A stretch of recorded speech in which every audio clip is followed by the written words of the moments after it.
Hi everyone, this is audap. Let's check out Blue Rider on Nintendo Switch. Oh, no options, huh? Okay.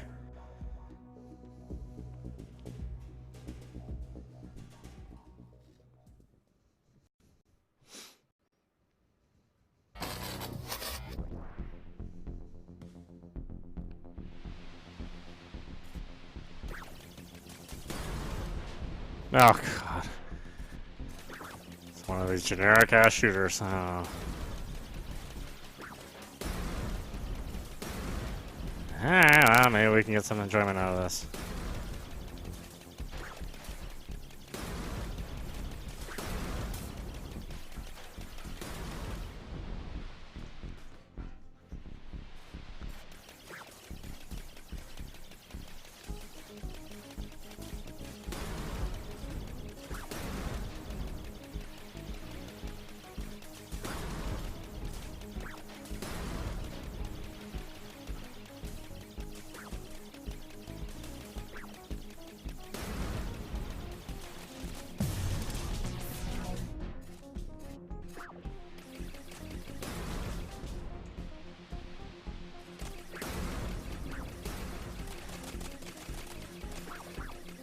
That tree is stopping my bullets, really?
Well, I wish this thing moved at 60 frames.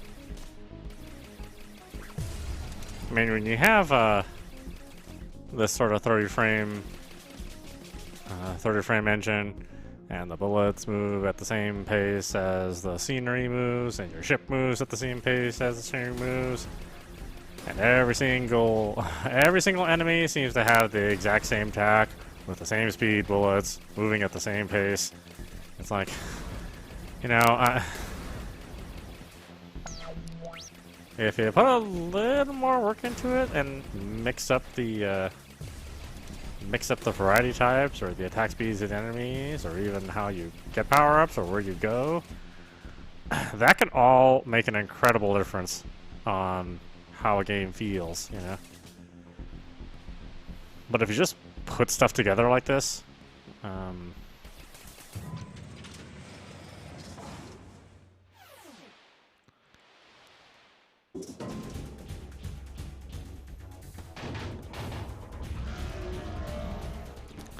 you know, something that is, you know, completely functional. So not as if like this game doesn't work. I mean, it certainly works. You know, you're able to control stuff. You're shooting at something. But you know, if your pacing has the samey feel all through it, then you know you're not doing your game engine and all that work that you put into it any sort of service. You know, people are going to feel that they're doing the same thing because it just accentuates it with the pace.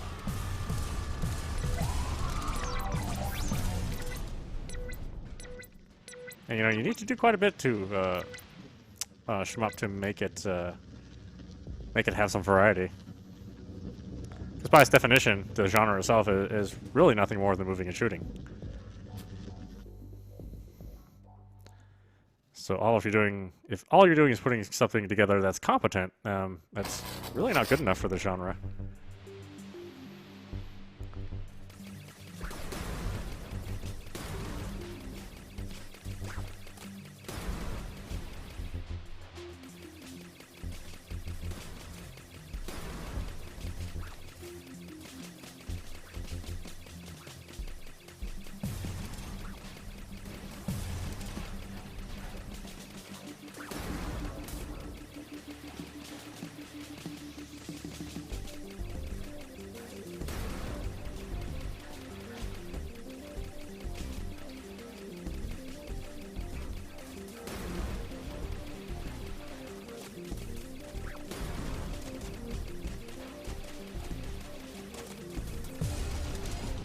And that's why I'll say the language, you know, the game language, the motion and the patternization and the sort of randomization and the unpredictability, while still having some predictability, is really what the heart, you know, the language of a shmup is. And, you know, it's easy to get it wrong. It really is. Because this may check all the boxes. This, you know, somebody's going to look at it and go, well, it controls well. You know, you can shoot your enemies. You know, there's a, you know, there's some explosions that go on. You can target things, you know, fairly reliably. There's not too many bugs. But if you ask yourself, well, is it exciting? Am I enjoying playing it? Then, you know, yeah, this is where you run into issues.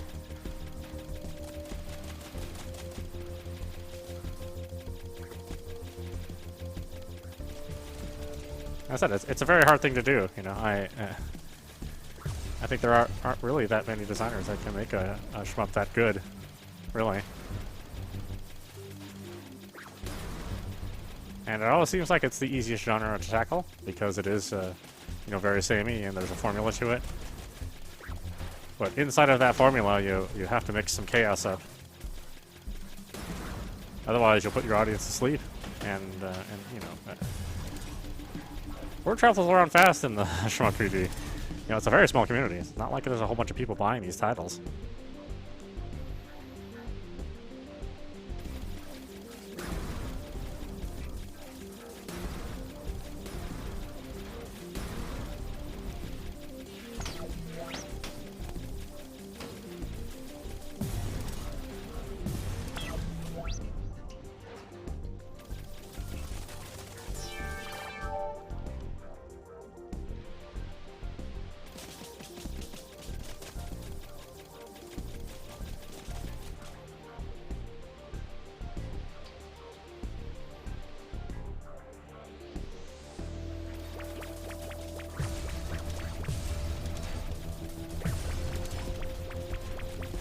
I mean, I think you can look at something like Assault by Namco, which has this sort of style of gameplay, right? Sort of an overhead, shoot 'em up.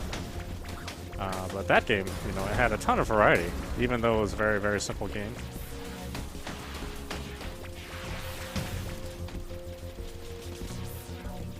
And it had variety, you know, within, you know, from the moment-to-moment gameplay. You know, it had the same sort of features as this. It had, you know, very similar style enemies, very similar style patterns. But how you reacted to them, you know, you had to really change it up in that game.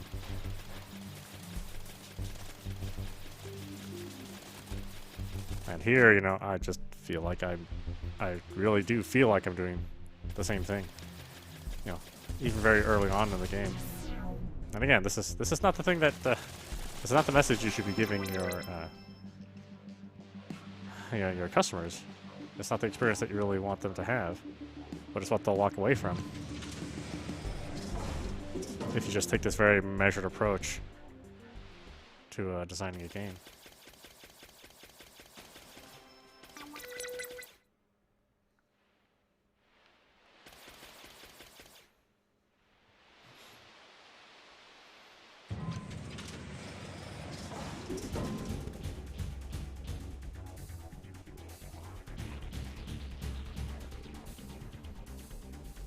And I think the worst thing about this is that you can tell some people put some time into it.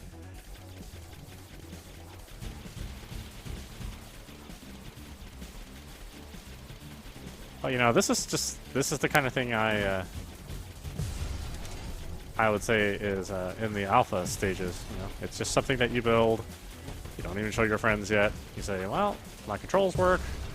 You know, do my graphics work? Does my sound work? Not cut out. Will experience any technical issues, and then you go through and rework this game to give it more punch, more variety of movement types. You know, a faster pace. You know, just the things that you want as a customer when you're playing a shoot 'em up. That's the thing that you want to give.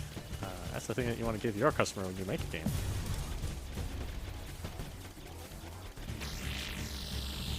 And you may put, you know, a couple years into your project, and if you're not giving that to the person at the end of the day that's buying your game, well, you know, they're not going to care how long you spent on it and how much love you you put into it. They just want the final product that excites them and makes them enjoy their experience.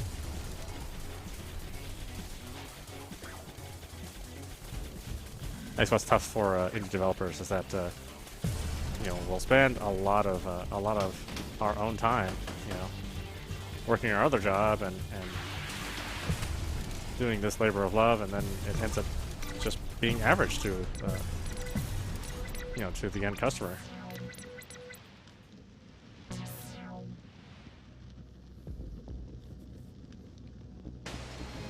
But that's what you're giving them. You're just giving them something average. And they're going to look at it and go, well, I've played a million of these. Yeah, what's different?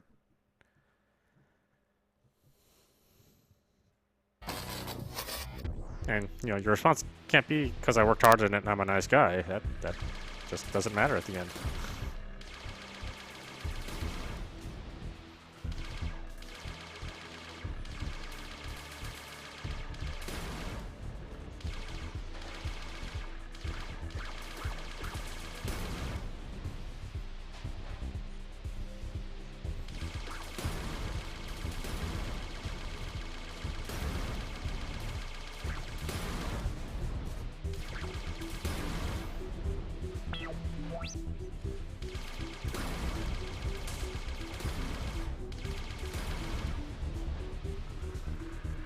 You know, I never go into these games wanting to dislike them. I mean, most of the time I don't look at previews or anything. If something sounds good on the description,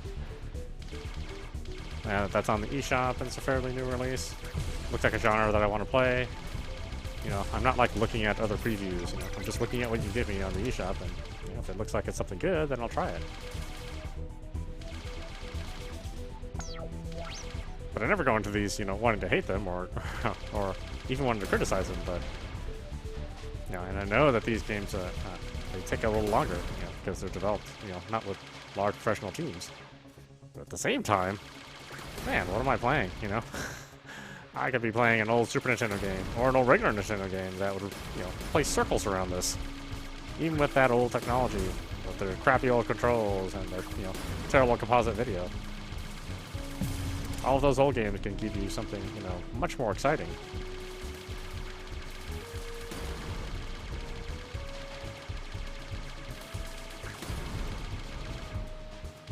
And if you're trying to compete for that that valuable eShop dollar, you know, you really do. You have to significantly change things up. The competition's so high on the system.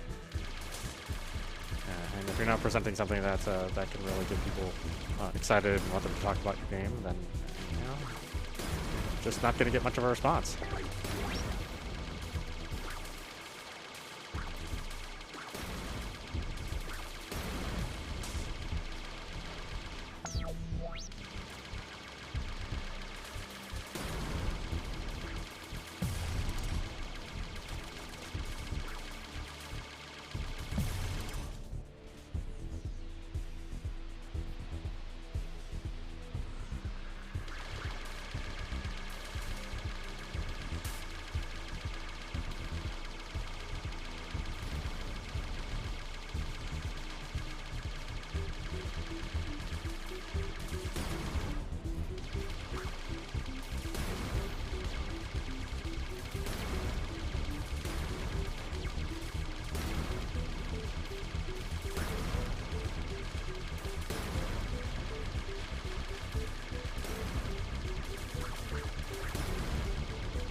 And you know, I don't make any money off of this, off of all these broadcasts. You know, I'm not a sponsored, I'm not a sponsored partner, nor will I probably ever will be. It's not, I don't attract the kind of audiences that you know, videos about, you know, taking baseball bats and hitting people in the balls with. You know, I'm never gonna get that kind of audience. nor would I want to.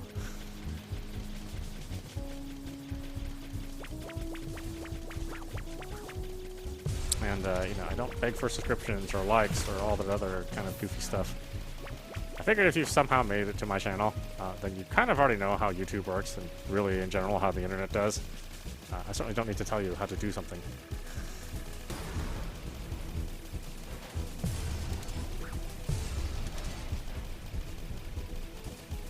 And the YouTube ecosystem is not all that friendly to independent creators anyway. I mean, they sort of say they are, but at the end of the day, you know, now that they have a paid subscription service and paid programming, you know, folks like us are no longer relevant to them.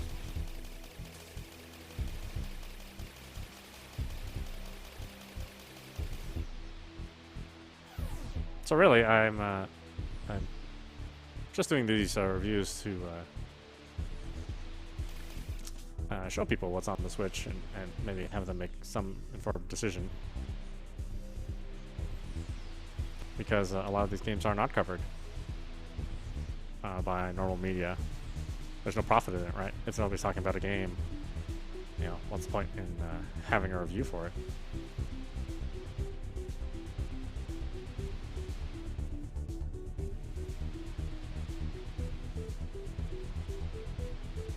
And, you know, while I do cover some of the major games out there, I do actually like these smaller releases much better, you know. I can usually see the end of one of these. Whereas nowadays, you know, games are so massive that and they've got so much content, whether it be good content or bad content or fluffer or, you know, whatever, you know, busy work. Still seeing the end of a game, it's fairly rare for me. But games like this that are simple, that don't have a lot of filler levels, I think that style is great. But it also means that time is valuable, right? Otherwise, I would be playing just a major blockbuster and, you know, collecting, you know, whatever doodad it wants me to collect. Playing online, you know, wasting my time away doing that sort of thing.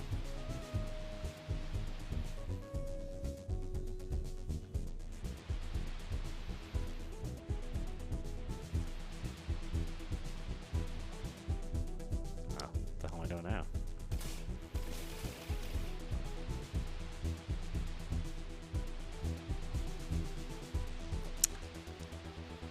Yeah, and it's definitely, it's not even a smooth 30 frames, you know? I mean, look at that, it just sort of hesitates here and there.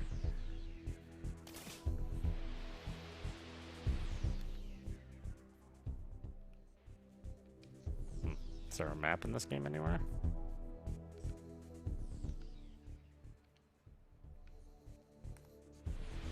Is there a reason why a modern game wouldn't have a map that wants you to traverse everywhere? Outside of it being, you know, you have to expend a little bit more energy into it? I mean, I really don't. I don't know why you would include it. Even if it's not a real-time mini-map, you know. About something I bring up in the pause menu.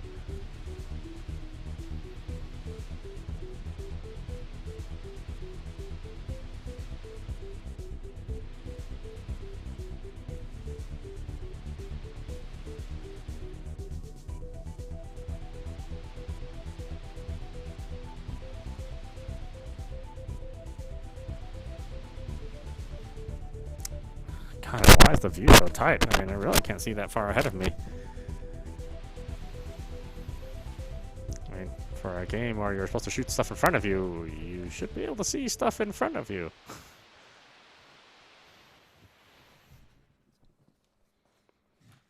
Maybe that's too much to ask? I'm not really sure.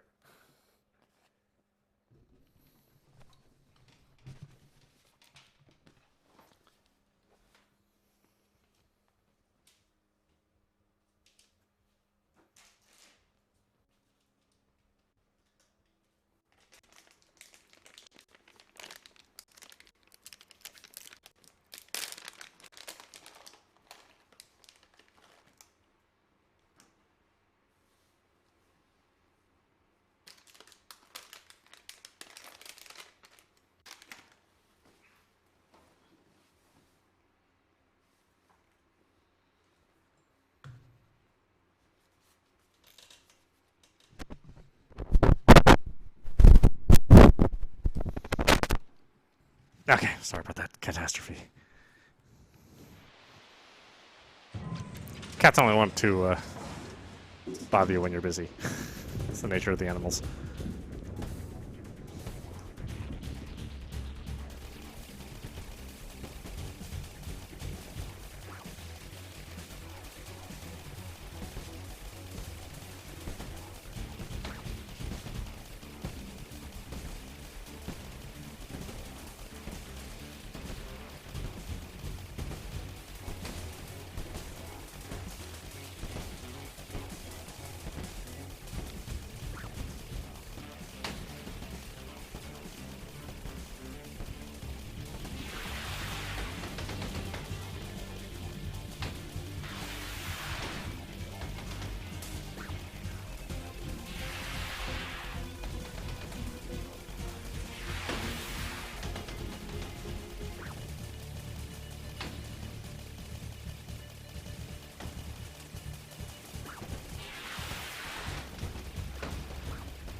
I think it doesn't help that this music is fairly generic. Seems like it was written without the game in mind.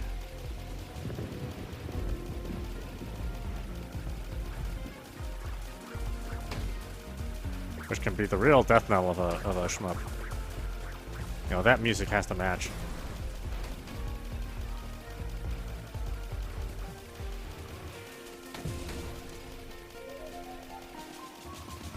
Because that's part of the thing that has to drive you to playing a game is that emotional manipulation that music provides.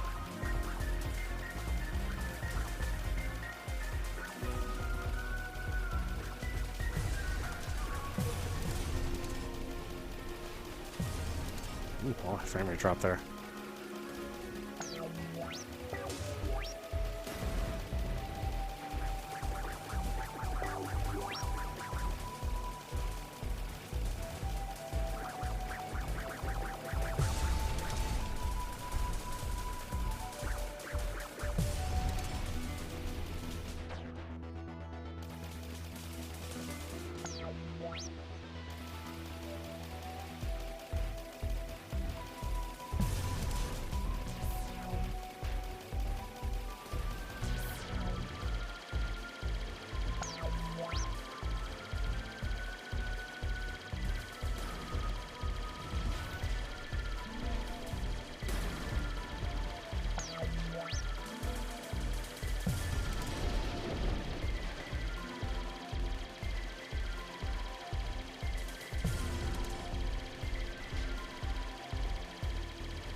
See, I mean, even at this point, I mean, even Asteroids is a more exciting shooter.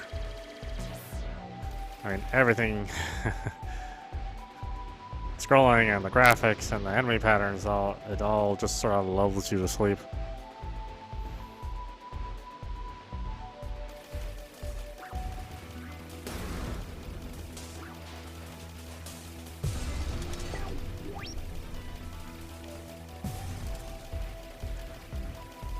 And it should, you know, it's got components in there which, you know, if you spent a little more time in the execution and design, I think there's something here which could be good. Just not this thing. And again, it's not a bad game, but in the landscape of all the competition on the Switch, and just, you know, on systems in general, I mean, this is just not going to cut it. Yeah.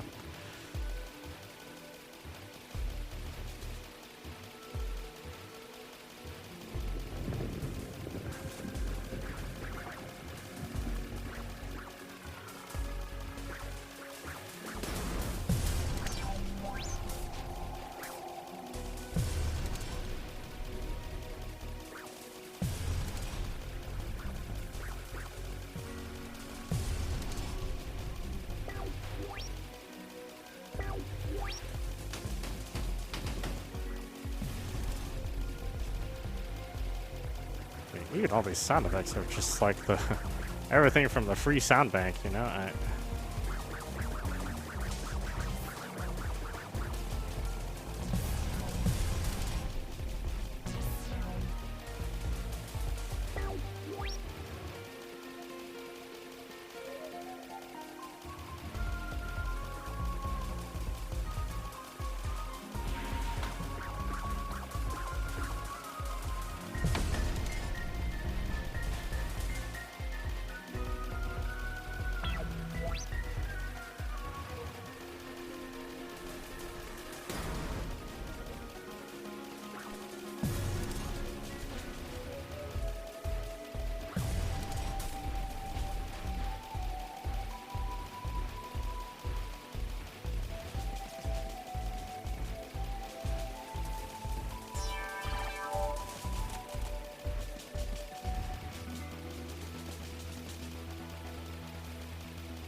Alright, why don't we stop it there? This is audap. You're watching Blue Rider on Nintendo Switch. Again, I'll say this is okay. You know, we played for half an hour, but it has felt like I've been playing for hours on end because of that slow, drudgy pace. Like I said, it's all right. It is sort of an exploratory shooter game, so it does at least have that going for it, and that there's not a lot of that kind of game on the Switch. But there's just not anything in here that's really exciting. Everything feels generic. It just feels like a student project, you know, that got a little bit more polish. But if you like what you see and you're okay with that pace and that style of game, then I think it's something that you might be able to enjoy. It's got a lot of levels, and you know, at least it has that going for it. It's not necessarily a short game, but it's also not an exciting game. Take that as you will. Anyway, I hope you enjoyed watching. I will see you at the next stream.